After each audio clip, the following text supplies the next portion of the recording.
So I'm going to show you a couple of really awesome stretches that can help open up through the pelvic floor to help release and relax and to tune into the sensation of letting go. Okay, it's really important to pay attention. I will show you some standing awareness exercises as well. But the more you get to know your body, the more you're going to understand what your body is doing and maybe why it is doing certain things and how it's actually trying to help you rather than not help you, and how you can ask it questions and how you can adapt according to what's going on. So a couple of really great stretches for pelvic floor release are happy baby. So you can either hold onto the ankles and just let the knees fall out to the sides like so. And from here you can just focus on breathing, but doing your 360 breathing where about 30% of your breath goes into the pelvic floor. And when doing this, over time, maybe not the first time, maybe not the second time, but the more you do the stretch, the more you will be able to notice whether you're holding tension in your pelvic floor, whether you're able to let go and start to lengthen and release any tension. Okay, so the more you do this, the better it's going to feel. So this position, or if you want a stronger stretch, you can hold onto the outside of the feet and you can gently pull those knees outside of your body. Okay, it's a really great one to open up through the pelvic floor. Now another one is in your child's pose. Okay, so you can bring a shell or a child's pose. So child's pose is where you separate your knees and then sit back onto the heels and reach the arms out in front, like so. And again, 360 breathing, so you're going to breathe into your back and also about 30% into the pelvic floor. So you should feel a slight release, or maybe you'll notice that there's tension. Or you can bring the knees together in a shell. You can pop a pillow underneath your belly, or you can just come straight onto the floor like so. Okay, and those are just two really simple stretches to open up and let go through the pelvic floor. It's really important to add in some standing awareness so you can understand what your body is really doing and how you can best assist it. Now, standing awareness with pelvic floor exercise is awesome, and it's something that we can bring our attention to throughout our entire day, but it can also be challenging because if you're so adapted to tuning out, then tuning in can be a little bit hard. But don't worry, it will happen the more we practice, and that's why we're here today. Okay, so whether you're pregnant or whether you have already had babies, maybe you haven't even had babies, but this is going to be really important for you to gain the awareness, so that awareness brings opportunity for change, right? And that's something that we want to bring our awareness to today. So just so you know, maybe you're standing in line at the bank, or you are waiting at the supermarket in the line, and you start to notice that you're feeling a little bit stressed because the line is so long and maybe you're late for an appointment. And while you're standing there, you start to notice tension build up. Maybe you start to notice a little bit of tension through the neck and shoulders. But where else is the tension going? So in times of stress, it's really important to tune into the body and look at and feel where else is my body holding tension. Because in times of stress, it might not only go to your neck and shoulders, it might also go to your pelvic floor. So what I mean by that is, if you notice your neck and shoulders are feeling tense when you're in a stressful moment, or maybe you're just feeling rushed, pay attention, tune in, just slow down for like 2 seconds and just feel your body. Okay, where else am I feeling tension?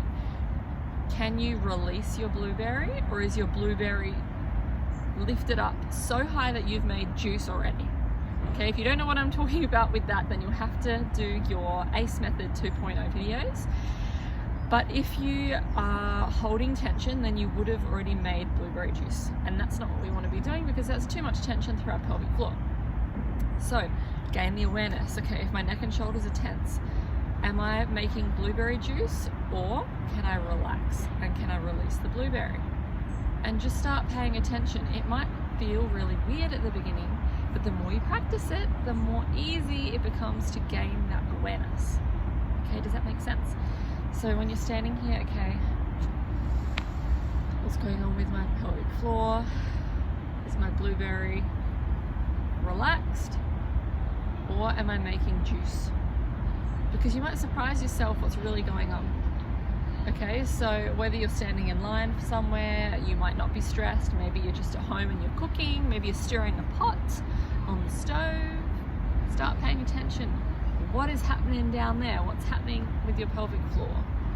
Are you relaxed? Are you holding tension? And then another thing is, if you notice that you're holding tension, are you also having a tuck and a sway back? Are you in a posterior pelvic tilt? So that is bum tucked forward, glutes maybe squeezed, and then your shoulders are behind your bum. If so, that can actually make pelvic floor even tighter. And so one way that you can help yourself posture-wise is just by making sure that your balls are balanced.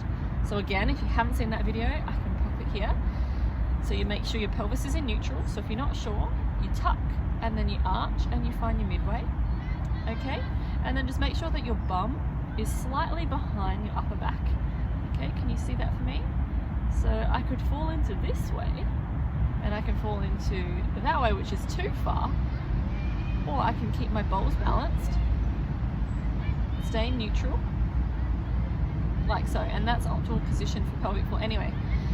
So standing awareness is really great. It's really important because it gives us power to make more change if we need to, and just to understand ourselves more so that we can help ourselves more. So if this was helpful, let me know. Alrighties, all you need for this pelvic floor release is a tennis ball or a ball like this. This is a soft squishy Franklin ball, so it's like a fascia ball. Okay, so something you're going to know whether it feels good or doesn't feel good pretty quickly. Okay, now I would actually prefer a harder ball than this. If you're quite tight and you hold a lot of tension in your pelvic floor, then a ball like this might be fine. Okay, but what we're going to do is sitting on a chair with your feet flat on the floor. You're going to find, so you can put your hands underneath and you can find the sit bones. Okay, so your sit bone is the bone that is pressing directly straight down into our chair. And what we're going to do is sit on our ball, but we're going to pop the ball between the two sit bones. Okay, so if you've got the bony section, like so, of the pelvis, and the baby would come through this section, this is the section that we want to pop the ball. Okay, so we're just going to sit on the ball and try and relax onto the ball. Alright, and you might like to wiggle from side to side. You can roll around in circles, lean back, lean forwards, and just start to notice, where do you feel tension? Do you feel any trigger points anywhere? Does it feel really uncomfortable anywhere? And if it does, see if you can hold on to that spot, hold on that point, let go with each breath. Okay, so on every exhale, you want to think of releasing tension out through the body back into the earth, and inhaling calm, peace, whatever it is that helps you let go and release. Okay, so keeping your posture nice and tall, and just finding, so this is what the ball looks like. Okay, so sitting on the ball and just rolling around, finding the tight points. It might feel completely fine, it might feel like a rock, it might take a few goes to really notice what's going on, and that's okay too. But the more you do it, the more you're going to notice, and the more you're going to be able to adjust and adapt. Okay, so have a play around, whether you use a softball or a tennis ball. Tennis ball obviously is going to be harder, so if you need something firmer, that's fine. And that is just another way that you can help to release your pelvic floor.